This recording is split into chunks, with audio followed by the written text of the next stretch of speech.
Alrighty, friends, we are ready to start the second semester. You are on the home stretch.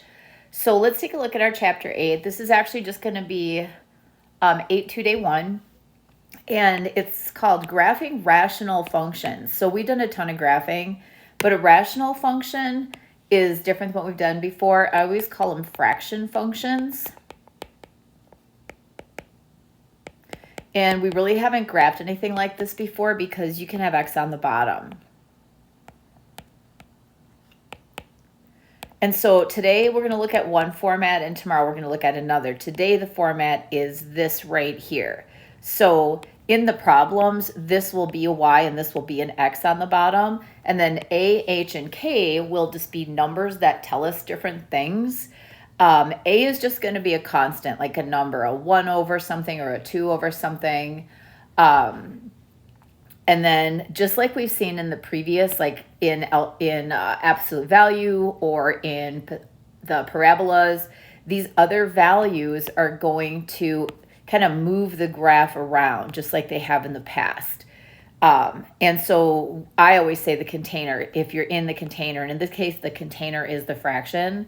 So like in the past, parabolas, absolute values, this h that's with the x is going to, again, kind of be the left-right motion. And like it has in the past, left is actually going to be when it's positive and right's when it's negative. And then the one at the end, like it has been in all those other kinds, up is going to be positive and down is going to be negative. So those changes, shifting, are the same as they've always been. But here we're going to create something that's called an asymptote. So these are kind of some of the vocabulary words you'd want to know. An asymptote is a line, but it's an invisible line. We draw them into the graph as dotted lines or dashed lines, and it's a line that the graph, like the graph of a function, so the graph approaches, meaning it goes close to, but doesn't touch or cross. So I always think of it as like invisible fencing or electric fencing. It's going to go really close to it, but it's not actually going to touch it. They can be in two forms. They can be vertical or horizontal for what we're going to be learning. So a vertical asymptote, meaning a line that this graph won't touch, is located at any x value that makes the bottom 0, because you can't have a 0 on the bottom. And so you got to figure out what makes the bottom of the fraction equal 0. And then wherever that happens, you're going to have a vertical asymptote because you can't have it on a 0 on the bottom. As you know, on your calculator, you get an error because you can't divide by 0. And that will create a vertical line that the graph never touches. Horizontal asymptote, in this style, because we're going to do it a couple different ways, but in this style, horizontal asymptote is going to be located at the k value as it appears in the problem. Like the one up above it will be related to the h value because that's on the bottom of my equation, but the k value, the one at the end, which moves it up or down, that's going to be where you locate your horizontal asymptote. Now, keep in mind, a vertical line has an equation of x equals, and in this particular case, it's going to be at any number related to the h, because that h is on the bottom, that makes the bottom 0.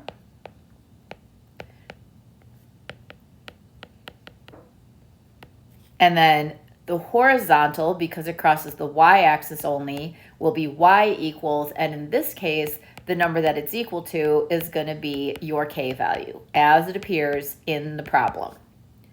So let's start with one that's just kind of basic. Oh, sorry, domain and range. Keep in mind the domain is your x values, and so your domain is going to be any number you want to use, so all reals except that vertical asymptote value,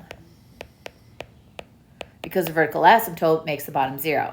So you can write it as like x cannot be equal to whatever that vertical asymptote value is.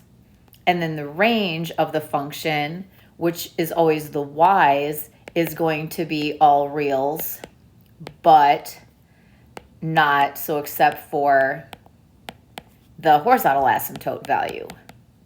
So if you have a horizontal asymptote at y equals 2, then your domain, or excuse me, your range would be y can't be 2. So it's going to be y is not equal to whatever your horizontal asymptote value is. So let's look at these in practice. I think when I'm talking about it in general, it can be really confusing. So in this particular problem, the a is 0 is the 3, and then there's really nothing down here with that. So that's my h is a 0, and then there's nothing at the end. So my k is also a 0. So the vertical asymptote would come from whatever makes the bottom, which is x, equal to 0. So in this case, the vertical asymptote is at x equals 0, and that will tie directly to my domain because I can use any reals except not that vertical asymptote value. When I go to graph it, I'm going to have a vertical asymptote right at 0. That's my vertical asymptote. When I go to do my chart, I always put the vertical asymptote value smack dab in the middle, and then I pick the x's that come right to the left of it on the number line and the numbers to the right of it on the number line. So I always put my vertical asymptote right in the middle. It makes my life easier. Okay, then how about horizontal asymptote? Well, horizontal asymptote, according to my notes, is equal to the k value. So when I look at my problem, my k value is 0. So in this particular problem, the most basic one, my horizontal asymptote is located at y equals 0. So that skirts across here, and there's my horizontal asymptote. And then that ties into my range. My range, which is the y's, say you can use any y you want, just not 0, because that was my horizontal asymptote value. So once you know the vertical asymptote, you can just hop right down and identify the domain. Once you know the horizontal, you can jump right down and do the range. So now what are these going to look like? They're all going to have the same shape generally, just like parabolas all had the same shape. Sometimes wider, narrower, flipped upside down, but always kind of a U shape. Absolute value, always a V shape. Lines, always a line. So here we can just use our calculators if that makes your life easy, keeping in mind that y's are found by using the function or the equation, which is 3 over x. So the first one would be 3 over negative 2. I'd get negative 1.5. 3 over negative 1, negative 3. If you try 3 over 0 on your calculator, it's going to give you an error, but that's our vertical asymptote. 3 over 1, positive 3. 3 over 2, positive 1.5. So once you know what this looks like, you don't really need a bunch of points to figure it out. If I go to negative 2 down 1.5 and negative 1 down 1, 2, 3, I always think, okay, well, you can't cross these asymptotes, and it has to be curved. So this is going to come down here and get closer and closer to that asymptote, but never touch it. And this is going to come up here and then head over. It doesn't like come back down. That does not happen. It just keeps getting closer and closer to that that horizontal asymptote.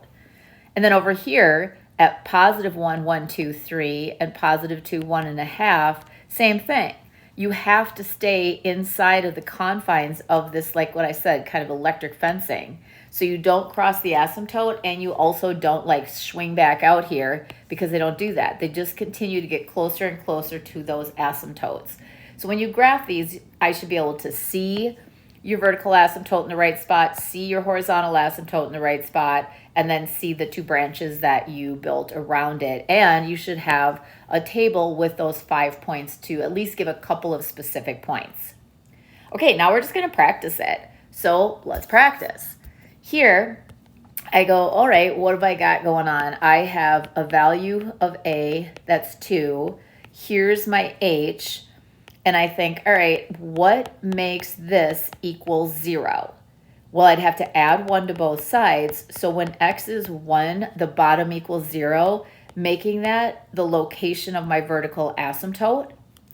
Also telling me the restriction on my domain. You can be anything you want, but not 1.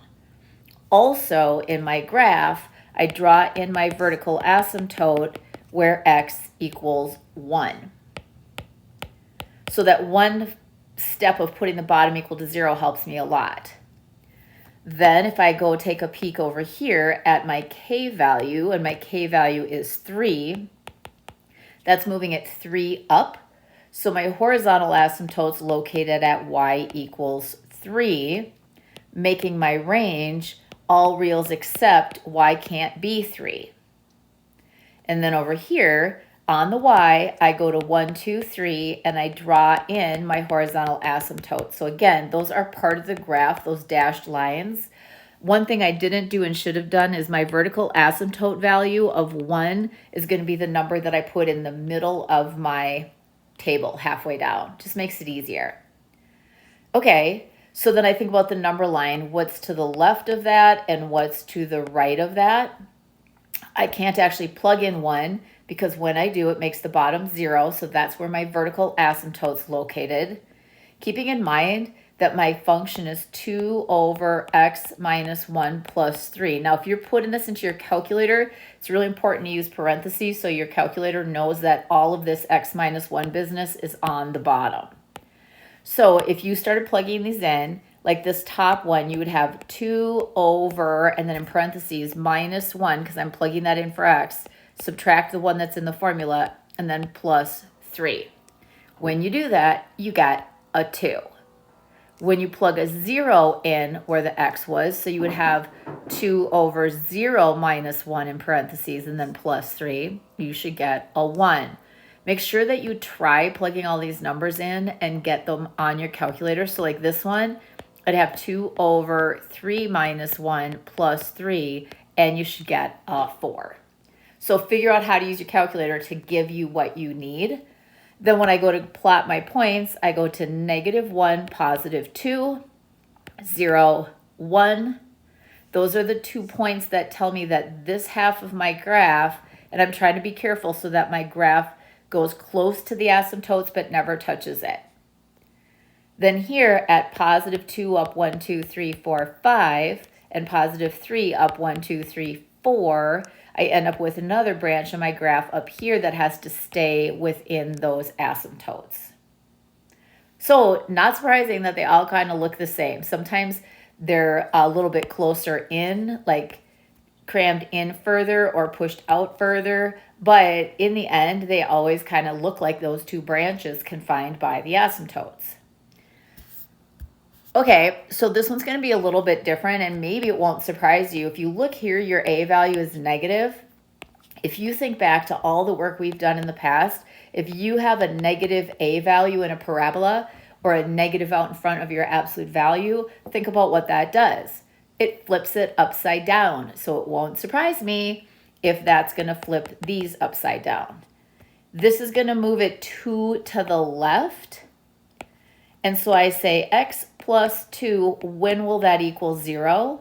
And so to solve that, I have to take away 2. So here's the answer. That's the location of my vertical asymptote. Also, that's the restriction on my domain. You can use anything you want, but not -2 because it makes the bottom 0. Going over here, I have my vertical asymptote. I draw it in at -2. All right, and I'm going to also do this. Start my table in the middle at my vertical asymptote value. Alrighty, then this guy, here's my K, that's a -4, which will shift everything down 4. And so my horizontal asymptote's actually going to be at -4, that K value, which then says, hey, for range, you can use anything you want, but not -4. So I go to my graph, I count down 1, 2, 3, 4, and here at y equals -4, I put my horizontal asymptote. Now, every one that we've done, the branches were up in the top right corner and bottom left corner. But if you picture this flipping over the asymptote, you can see that they would like end up in different parts, different quadrants, if you want to call it that. So when I go to graph this, it won't surprise me that that probably happens. Let's go ahead and take a peek. So here, I won't have a value. Keep in mind, I'm plugging it into this. So I'm going to put my numbers in for this x, but I have to put them in with those parentheses so my calculator knows to keep it all on the bottom. So the next numbers to the left of that -2 on the vertical, on the number line would be -3 and 4. And then if I kept going to the right, I'd be at -1 and 0. So I'm going to type into my calculator -1 over, in parentheses, -4 plus 2, and then the whole thing subtract 4. If you do that properly, you'll get -3.5 here. Try all of these on your own, and then make sure that you are coming up with those numbers on your own so you know that you're typing it into the calculator correctly. So then I'm always counting from the origin, the original 0, 0. I'm going to go 1, 2, 3, 4 back, and then down 1, 2, 3, and a half. Then I'm going to go 1, 2, 3 back and down 2, 3. I'm just following right through here, graphing these. So this is different because normally, like I said, my branches have been in the top right, bottom left, but here we have one of our branches in the top left, because that -a is flipping them over. And so if I rotated this, like up in this picture above, if I rotated this guy, he would end up here. And if I rotated this guy, he'd end up down here. So our branches are ending up in the top left, and then the other one's going to be diagonally across from it. So if I follow these last 2 points, from the origin, I go -1 down 1, 2, 3, 4, 5. And then at 0, I go down 1, 2, 3, 4 and a half. So I have to kind of improvise here, but I know that this vertical asymptote continues to go down. So my branches fit in here kind of snug. So that, my friends, is what all of those are going to look like. So if you think, okay, we've already learned that this is linear, they all look like a line. This is quadratic, they all look like a parabola. This is absolute value, they all look like a V. And now we know that if you have a number over X, there's going to be a vertical and a horizontal asymptote and 2 branches crammed into those corners. So it's just like one more family of functions or graphs that we kind of know how to tackle. And we're going to stop there, and then tomorrow we'll review a little bit and then take some steps forward.